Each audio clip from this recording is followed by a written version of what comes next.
Are you hanging on to something that really you should probably let go of? How to let go and move on. I'm Dr. Paul. This is Live on Purpose TV.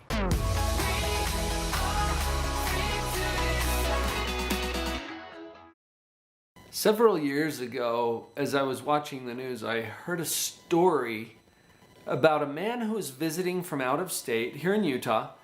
He was an adventurous fellow by the name of Aron Ralston.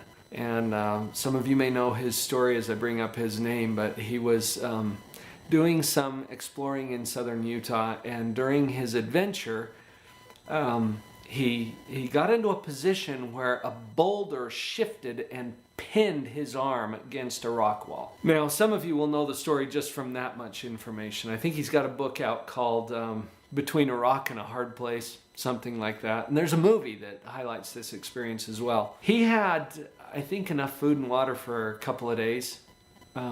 After about 4 days, he did something that many of us would think is unthinkable, as he cut off his own arm to free himself and get out of that predicament. Why would I share this with you? Live on Purpose TV. There's a point that sunk so deep into my mind from that experience, and it has to do with the word decision. Decision. Compare that word for a moment to the word incision, or excision, or scissors. All right, they all have the same root, and the root of that word means cut.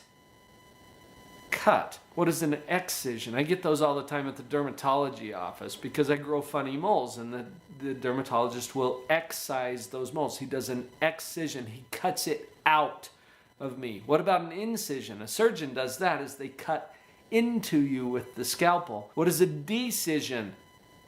A decision is cutting something off. Aron Ralston made a decision in a very literal use of that word. Now, how could he do that? Because cutting something off is frightening. Sometimes it's painful. When we talk about letting go and moving on, what we're doing is making a decision. We are cutting something off, and that's why we resist it. Think about Aron's situation as he was pinned by that boulder. And through his mind, I'm sure, was going some kind of a process of, oh my gosh, my arm is dead. I can stay here and die with it, or I can make a decision and walk out of here. What might that have to do with a relationship, a failed business, whatever it is, in your life that you're thinking you need to let go of and move on? When we lose someone that we love, sometimes we continue to hang on to things that are keeping us trapped there. What if we were to make a decision? That would cut something off. But notice that you can't not make a decision. I know that's a double negative, track it. You can't not make a decision. That means you have to make some decision, and there's always a default. What was it for Aron Ralston? Well, if he decided to stay there, what was he cutting off? His ability to live, to survive, to return to his family, to continue his life.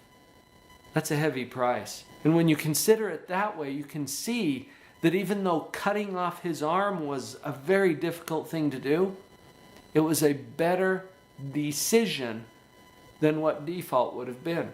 What is it in your life that is dead or is no longer serving you well? You can stay there and die with it, or you can make a decision and move forward. Okay, that's kind of heavy. I know, I'm the positivity guy. Let's take a look at this from a little different perspective for a minute and see if this is going to help. Letting go is not the same thing as giving up. Letting go is not the same thing as giving up. The way we think about things matters. When we change the way we look at things, the things we look at change. We've talked about perspective in some of these other videos. The way we think about it matters. What if we were to think about it as letting go instead of giving up? On a relationship, for example. Let's say that you're in a relationship that is not serving you well. You know that it's time to let go and move on, but it's hard to do because you know that that's cutting something off, and cutting something off is usually painful. Letting go. Now look at my hand and the position that my hand is in. If I am clinging to something and my fist is tightly closed around that and I'm holding on to it, compare now that image with an open hand. As I let go, what position is my hand now in? It's open to receive whatever's next. And as we continue to cling to things that are not serving us well, our hand is closed, our life is closed, our mind is closed. We're not open to receiving what could be there if we were to let go. And where's that thing going to go if we let it go? Well, from an abundance mindset, we don't have to worry about that. We can understand that letting go of something actually frees it too. So there's a lot of psychological tricks that we can do to assist ourselves in letting go and moving on. Here's another thought before we close this particular episode.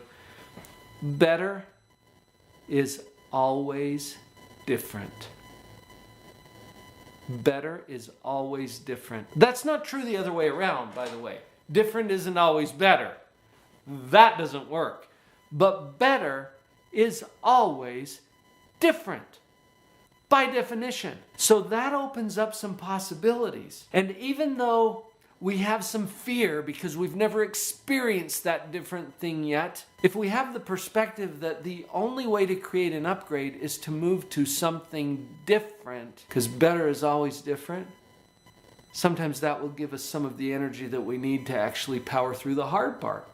As we make these decisions, these cutting offs, and you can't avoid those because you're going to cut off something. Let's make sure we're not cutting off our possibility for an upgrade and a better life by hanging on to something that is no longer serving us well. Two little examples that might help with the letting go process. I think one of them is to get the perspective, to get a larger perspective of the decision. Because in the moment, with the emotions flowing, it can be a lot harder than if you were to back off, get a little more perspective on it. And one of the ways to do this is the rule of tens. If you'll try this, just think about, how will I feel in 10 minutes if I let go?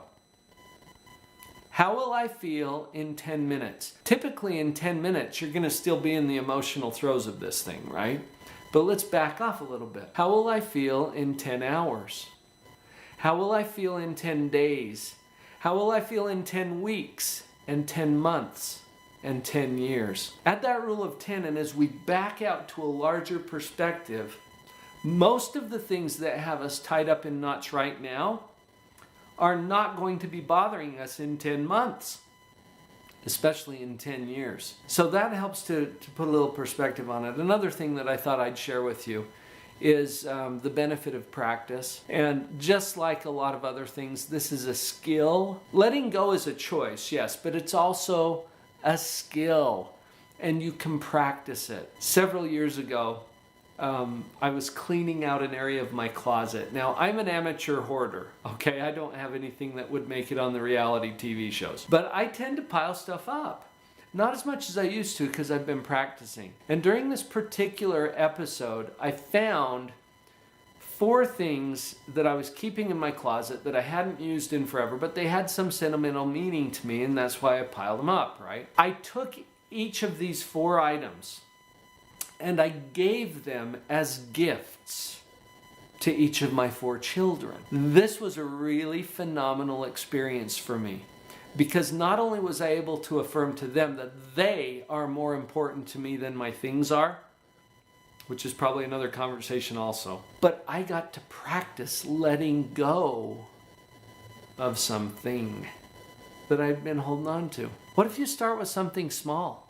Find something that you maybe are holding on to that you don't need to, and practice letting go. If you haven't experienced anything like the one that I did with my kids, what that opened me to receive was a rich, rewarding experience that I got to have with my kids. And that tended to be a lot more valuable to me than the thing that I was hanging on to. So you can practice. Start with some small things. So can you do it now? Can you let go? Letting go is not the same thing as giving up. Hopefully those are helpful ideas for you. Please consider subscribing and sharing. This is Live on Purpose TV.